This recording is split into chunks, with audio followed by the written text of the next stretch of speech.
Viva Voz, com Vera Magalhães.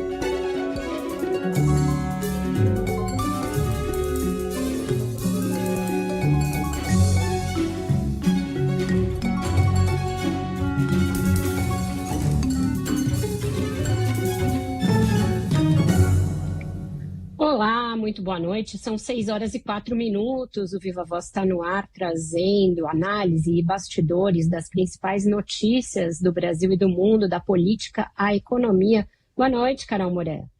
Oi, Vera, boa noite para você, de novo para os ouvintes, o mundo todo aguardando o tarifaço do Trump sobre o aço. Exatamente, não se tem sossego nem no Super Bowl, porque foi a caminho, né, da principal partida ali do futebol americano que Donald Trump anunciou a um grupo de jornalistas que iria impor um tarifaço de 25% a todas as importações de aço e alumínio. Isso tem consequências para o mundo todo, mas também para o Brasil. E a gente vai direto a Brasília para saber como essa notícia, ainda falta a formalização que está esperada para hoje, mas como essa notícia repercutiu no governo brasileiro, como as autoridades brasileiras reagiram. Quem traz para a gente essas informações é a Isa Staciarini. Boa noite, Isa. Oi, Vera, muito boa noite a você, a Carol e a todo mundo que nos acompanha. Pois é, Vera, o governo avalia internamente qual vai ser a resposta do Brasil caso o governo americano, do presidente Donald Trump, anuncie oficialmente a taxação em 25% de todas as importações de aço e alumínio, que vai afetar diretamente o Brasil, um dos países que deve ser um dos principais atingidos com essa medida. Essa análise, Vera, envolve não só o Itamaraty, mas também o Ministério do Desenvolvimento, Indústria e Comércio, inclusive a assessoria jurídica do Palácio do Planalto. Apesar da semana passada, o presidente Lula indicar ali uma espécie de retaliação com a taxação de produtos americanos, isso tem sido revisto. Eu conversei hoje com uma fonte do Itamaraty que me disse que toda a resposta tem sido avaliada em um alto nível dentro da cúpula do Palácio do Planalto. Por exemplo, um caminho poderia ser que o governo federal não gostaria que aplicasse uma taxa extra, mas essa fonte me sinaliza que isso é algo difícil de ser feito ali dentro da diplomacia e da relação bilateral entre os dois países. Um outro caminho, que é a taxação de produtos americanos como uma espécie de retaliação, é algo adotado com bastante cautela, inclusive analisando essa possibilidade com base na legislação brasileira. Portanto, são vários níveis de resposta que estão sendo analisados internamente, e a posição agora do presidente Lula é adotar uma espécie de cautela e aguardar de fato se o governo dos Estados Unidos vai ou não anunciar oficialmente, porque o que o Itamaraty diz é que, por enquanto, o que se tem por parte do Trump é uma sinalização, é uma intenção, mas não um anúncio propriamente dito. Essa fonte ainda me explicou que quando existir essa medida concreta dos Estados Unidos que afete exportações brasileiras, algum tipo de mensagem do governo brasileiro com certeza vai ser adotada, mas que por enquanto tudo é tratado ainda dentro do nível de hipótese. Outros órgãos estão sendo ali acionados, inclusive o vice-presidente e ministro do Desenvolvimento, Indústria e Comércio, o vice-presidente Geraldo Alckmin, convocou uma reunião hoje, no fim da tarde, início da noite, aqui no Palácio do Planalto, para tratar sobre isso. Mais cedo, em uma agenda em São Paulo, Alckmin indicou que é necessário ainda adotar esse tom de cautela e frisou que a relação comercial entre Brasil e Estados Unidos é equilibrada e que, portanto, é importante aguardar o desdobramento de uma possível taxação. Brasil e Estados Unidos. Ela tem 2 séculos e é uma colaboração mútua, é um ganha-ganha. E ele é equilibrado. Nós exportamos 40,2 bilhões de dólares para os Estados Unidos, importante, que são valor agregado, avião, automóvel, enfim, e eles exportam para nós até um pouco mais, 40,5 bilhões de dólares. Eles até têm um pequeno superávit. Da outra vez que isso foi feito, teve cotas. Então vamos aguardar, a nossa disposição é sempre a de colaboração, parceria em benefício das nossas populações. Esse tom de cautela, de necessidade de aguardar os desdobramentos foi o mesmo tom adotado mais cedo pelo ministro da Fazenda, Fernando Haddad, que disse que o governo espera medidas concretas por parte do governo americano antes de fazer qualquer comentário. O governo tomou a decisão de só se manifestar oportunamente com base em decisões concretas, não em anúncios que podem ser mal interpretados, revistos. Então o governo vai aguardar, né, decisão oficialmente, antes de qualquer manifestação. Haddad também aproveitou para reforçar que não é correta a informação de que o governo deve taxar empresas de tecnologia, isso se o governo americano impuser tarifas ao Brasil, e que o governo brasileiro tomou a decisão sensata de só se manifestar oportunamente com base em decisões concretas e não em anúncios que podem ser mal interpretados ou revistos, e que todos os ministros vão aguardar a próxima orientação do presidente Lula. Só para encerrar, Vera, essa fonte do Itamaraty também disse que o governo não vai ser pego de surpresa, porque essas análises sobre uma eventual resposta já estão sendo feitas, mas que nesse momento não é possível ficar estimando qual vai ser aí uma posição do governo brasileiro contra uma medida que eles tratam que ainda está no campo da imaginação. Vera. Obrigada, Isa, pelas suas informações. É isso, Carol. Parece uma medida de todo bastante prudente, correta e sensata, só se manifestar sobre ações de Donald Trump quando elas virarem ações, porque o que a gente tem visto é um turbilhão de intenções anunciado todos os dias, talvez até para criar uma cortina de fumaça sobre outros desmontes que ele esteja promovendo em várias áreas do Estado norte-americano. E muitas dessas ameaças ele volta atrás quando a outra parte atingida também ameaça retaliar. Então, ele parece estar medindo forças. Por exemplo, em relação à China, muitos anúncios já foram seguidos de recuos.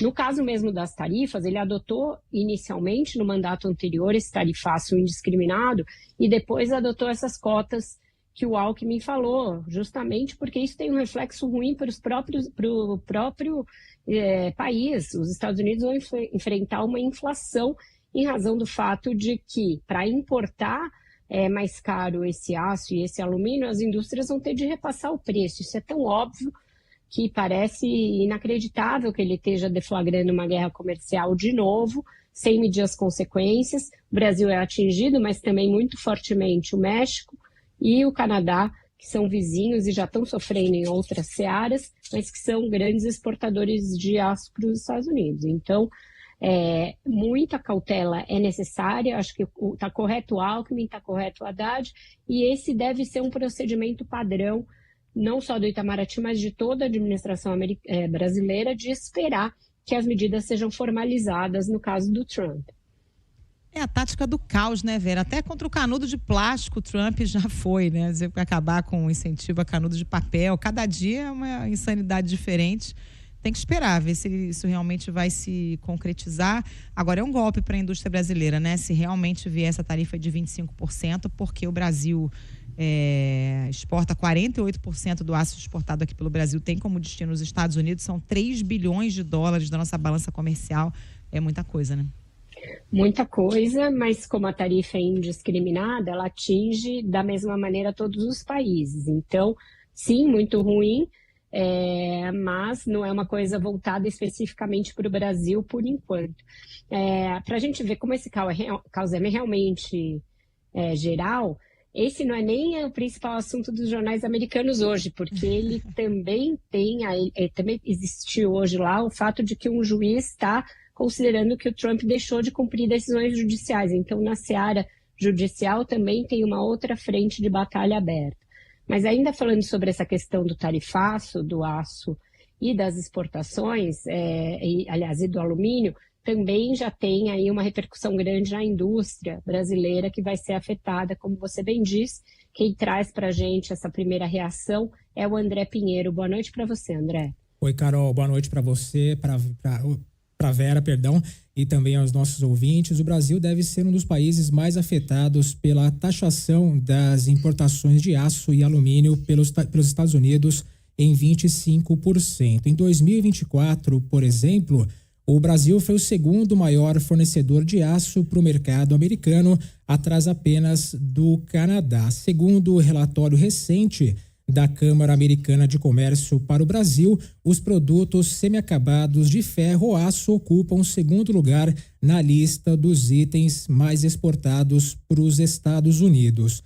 No ano passado, o volume total de exportações chegou a 3 bilhões e 500 milhões de dólares. Para o economista Roberto Gianetti da Fonseca, que já foi secretário executivo da Câmara de Comércio Exterior do Brasil, a medida pode levar à perda de competitividade das siderúrgicas brasileiras e à inflação ao consumidor nos Estados Unidos. Essa tarifa vai impor realmente um castigo para as siderúrgicas brasileiras, que elas ficarão menos competitivas.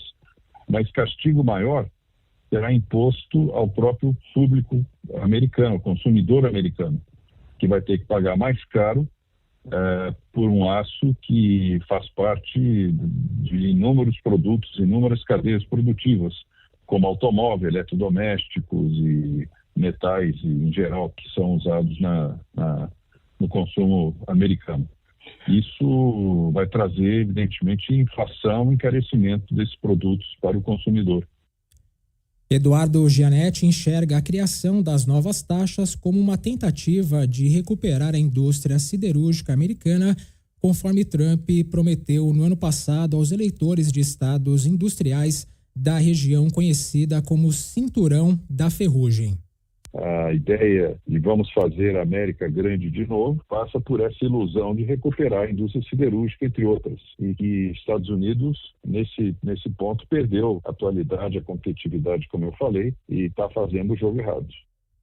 O economista defende que o governo brasileiro busque negociar a isenção do imposto sobre placas de aço, matéria-prima utilizada em diversas indústrias americanas, como a automotiva. Ex-secretário de Comércio Exterior, o advogado Elber Barral, avalia que a medida anunciada por Trump desrespeita regras e enfraquece o sistema de Organização Mundial do Comércio. Onde você tinha maior previsibilidade, você tinha um sistema de solução de controvérsias. Na medida em que os Estados Unidos deixam de obedecer, e o que ele está fazendo é claramente contra todas as regras do comércio internacional, você tem um primeiro efeito, que é a perda de credibilidade dos Estados Unidos, que vai demorar muito tempo para ser inteirado. E o segundo efeito, que os outros países também não vão obedecer às regras com relação aos Estados Unidos. Durante o primeiro mandato, Trump adotou tarifas de 25% sobre a importação de aço e 10% sobre o alumínio, mas depois concedeu cotas isentas de impostos para produtos brasileiros e de outros parceiros comerciais como Canadá, México, União Europeia e também o Reino Unido. Vera. Obrigada, André, pelas suas informações. É isso, Carol, aquilo que a gente falava, né? O Trump ignora o fato de que o consumidor norte-americano também vai ser fartamente penalizado por essa nova política tarifária, se ela for realmente adotada de maneira indiscriminada, né? E o mundo inteiro apreensivo, né, Vera? O pessoal da Anfávia aqui no Brasil dizendo que isso pode mudar toda a lógica de produção ao redor do mundo, uma reconfiguração, o setor aí tendo que trabalhar para tentar entender os cenários, o que vai ser possível fazer, né? Tentar entender o Trump acho que vai ser uma tarefa para todos nós pelos próximos 4 anos. A psiquiatria, psicanálise. E que quase sempre vai resultar em frustração, minha amiga. Mudando um pouco de assunto, partindo para os nossos temas locais aqui, está em discussão desde a semana passada uma ideia que surgiu ali com vários deputados, encabeçada pelo deputado Nicolas Ferreira, de se apresentar uma proposta de emenda à Constituição para rever a idade mínima para candidatura a alguns cargos, entre eles o Senado e até a presidência da República. É uma ideia que parece um tanto difícil de ir adiante, ela deve enfrentar resistências no judiciário, mas está em discussão. Interessa ao próprio Nicolas, porque ele é citado como candidato ao Senado por Minas Gerais em 2026, iria enfrentar o ministro Alexandre Silveira, de Minas e Energia, que é visto ali como o nome mais forte para ser o candidato do campo lulista, e dentro dessa ideia do Bolsonaro de aparelhar o Senado com o maior número possível de aliados dele em todo o Brasil. Nicolas é alguém muito forte, foi eleito deputado federal mais votado do país em 2022. Se sair para o Senado, é considerado um nome dificílimo de ser batido, mas a Constituição brasileira estabelece idade mínima para candidaturas a essa casa e também à presidência da República. Ele ainda não atende. Um nome fortíssimo da esquerda, que é o João Campos, também não poderia ser candidato à presidência, mas então vamos ver qual é o projeto que está em discussão. Quem traz para a gente é a Samantha Klein, já está na linha com a gente. Boa noite, Samantha. Muito boa noite, Vera e Carol. Olha, esse projeto é uma discussão aí que ela está sendo retomada, não é a primeira vez que está no Congresso Nacional, mas ela acabou ganhando força em termos de reduzir a idade para concorrer à presidência da República e também para o Senado. O projeto agora é do deputado Eros Biondini, do PL de Minas Gerais, que poderá beneficiar o conterrâneo Nicolas Ferreira, que já conta, inclusive, com mais de 100 assinaturas, segundo o autor. Nicolas, vale lembrar, tem 28 anos e tem pretensões de concorrer a senador em 2026. Essa que é uma das bandeiras do PL e também da direita, de ter mais senadores nas próximas eleições. Hoje a idade mínima para disputar o Senado e Palácio do Planalto é de 35 anos e com a PEC o limite seria reduzido para 30 anos. A proposta também altera as exigências para outros cargos. Por exemplo, quem quer disputar governo estadual poderia se lançar com 28 anos, enquanto quem tem 20 anos já poderia concorrer a cargos de deputados federal, estadual e também do Distrito Federal, segundo essa proposta do deputado Eros Biondini. Segundo ele, essa medida representa uma modernização da legislação, também um reconhecimento do protagonismo dos jovens, e ele mesmo admite que se inspirou no deputado Nicolas Ferreira para redigir essa proposta de emenda à Constituição. Os jovens estão tendo um acesso, mais rápido na formação, informação, capacitação, realidade de mundo. Então, favorece que os jovens estejam de igual para igual. No caso aí, a minha proposta é diminuir de 35 para 30 anos a possibilidade de idade mínima para disputar o Senado e a presidência. Não é nada pouco lógico, né? E nem mudança tão brusca. Essa matéria, Vera, também pode beneficiar outros parlamentares. É o caso do deputado Kim Kataguiri, do União Brasil, ele que faz parte do MBL, o Movimento Brasil Livre, movimento esse que afirma ter alcançado o número necessário de assinaturas para criar o partido Mistão. E se o estatuto da legenda for chancelado pelo Tribunal Superior Eleitoral, Kim Kataguiri pode se lançar como pré-candidato à presidência da República. Ele, inclusive, completa 30 anos em janeiro do ano que vem. Conversei com ele e ele disse que essa, sim, é a intenção de ser pré-candidato à presidência. Já bancadas governistas, vem essa proposta como mais uma do conjunto de medidas que pretendem enfraquecer o governo federal, exemplo da PEC do semipresidencialismo e também do projeto que pretende modificar a lei da ficha limpa. Partidários do PSB de João Campos, prefeito de Recife, destacam que ele já está contemplado com a atual regra para concorrer ao governo de Pernambuco. Campos tem 32 anos, ou seja, eles deixam a margem que para concorrer à presidência ele vai no próximo, não em 2026, mas lá em 2030. Para o deputado Lucas Mendes, do PSB, essa é mais uma proposta para tentar viabilizar a extrema-direita na corrida eleitoral. É uma grande demonstração de que a extrema-direita no Brasil não tem nenhuma alternativa, a não ser a PEC, né, que vai permitir a redução da idade mínima para disputar a presidência da República, o Senado Federal, viabilizando um projeto alternativo que não se sustenta no Brasil em torno de Nicolas, deputado por Minas Gerais, ou ainda de tentar resgatar um morto político, um inelegível Jair Bolsonaro, o ex-presidente ficha suja. Vale lembrar também que a esquerda já propôs projeto semelhante, mas não prosperou. Em 2007, a então deputada federal Manuela Dávila, do PCdoB, apresentou uma PEC para reduzir de 35 para 30 anos a idade mínima para se eleger senador, presidente e vice-presidente da República. Na época, a justificativa dela era estimular a participação de jovens na vida política. Ao chegar no Senado, no entanto, esse projeto acabou não avançando e acabou arquivado. Com vocês. Obrigada, Samantha, pelas suas informações. Carol, vamos para aquele nosso rápido intervalo e daqui a pouco a gente volta com o Viva Voz. E o Viva Voz está de volta e a gente vai tratar de um assunto que preocupa bastante o governo, porque o Tribunal de Contas da União bloqueou os repasses de recursos para o PED-MEI, o programa que concede uma bolsa por permanência no ensino médio, por considerar que ele fere ali a lei de responsabilidade fiscal na maneira como são destinados os recursos para o seu financiamento. O ministro Fernando Haddad teve hoje no TCU para tentar convencer os ministros de que o governo não está cometendo nenhuma ilegalidade com o financiamento do PED-MEI. Quem traz as informações para a gente é o Igor Cardim. Boa noite, Igor. Temos o Igor? Não. A gente tem a Ana Carolina Tomé, Vera, em Brasília. Desculpa. A pauta mudou de dono. Conta pra então gente, Ana. Oi, Carol. Oi, Vera. É isso mesmo. E agora, Vera, o governo vai ter que fazer ajustes no orçamento para dar continuidade ao programa PED-MEI, viu? Criado aí para evitar a fuga de estudantes de baixa renda do ensino médio.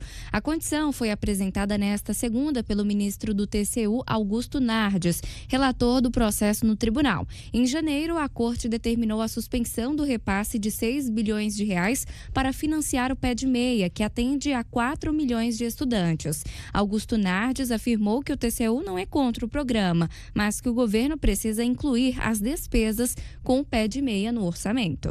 Nós estamos buscando um diálogo, sabe que a conversa é fundamental para encontrar caminhos. É um programa importante para o país, o PED-MEI. O tribunal não é contra o programa, o que nós queremos é que seja ajustado via orçamento. Então, nessa primeira conversa, foi estabelecido isso como ponto central.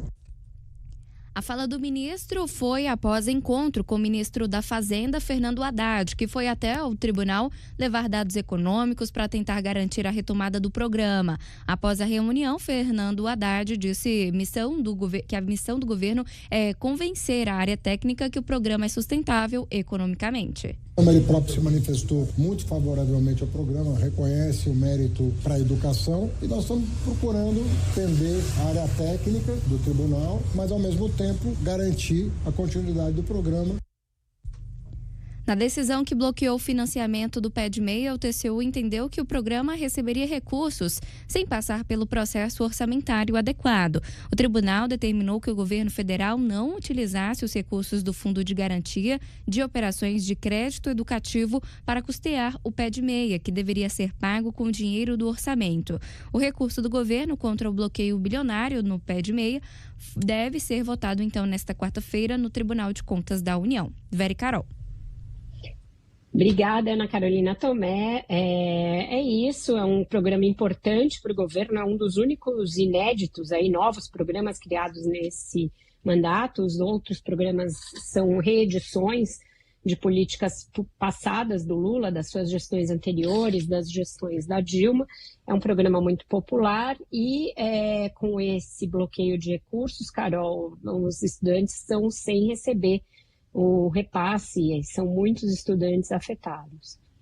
E é um programa importante, né, Vera? É uma tecnicalidade, né? Claro que o Tribunal de Contas da União tem que zelar para que se cumpra todas as regras, porque são dinheiro de 2 fundos que abastecem o Fundo de Incentivo à Permanência no Ensino Médio. O TCU entende que esse não seria o caminho, teria que ter sido incluído no orçamento. Mas o Pé de Meia é um dos programas que acabaram virando, de certa forma, um carro-chefe do governo no sentido de alguma coisa nova, né? Além do que já vinha dos outros governos do PT, Bolsa Família, Minha Casa Minha Vida, enfim, o Pé de Meia tem uma carinha ali de algo novo no governo, né? Exato, como a gente vinha falando, e enfim, é o mesmo ministro que apontou as pedaladas fiscais no governo da Dilma. O Augusto Nardes foi o relator das pedaladas e agora ele está dizendo que o governo recorreu a uma espécie de orçamento paralelo para custear o Pé de Meia e assim fugir das amarras fiscais. Então vamos ver se até quarta, que é quando eles julgam enfim, em última análise, o recurso da AGU tentando liberar, eles chegam a um consenso e o governo consegue, enfim, chegar ali a uma outra maneira, uma outra engenharia para financiar esse programa que é super importante. Essa semana é importante para o governo, Carol, porque tem aí um encontro a partir de amanhã com prefeitos. O Lula vai receber ali cerca de 4 mil prefeitos, então é um encontro que eles estão considerando muito relevante. E na quinta e na sexta ele viaja para a região norte, tudo isso dentro desse esforço de melhora da sua avaliação. Então a gente está aí na expectativa para ver se o governo vai aprumar para esse ano, porque as pesquisas mostram que está tudo muito ruim. Ficamos por aqui hoje, Vera? Hoje mais curtinho? Ficamos por aqui, mas a voz nas segundas é mais curtinho, hoje mais curto ainda, mas amanhã a gente está de volta com mais análise e mais informação. Até lá. Beijo, Vera. Até amanhã.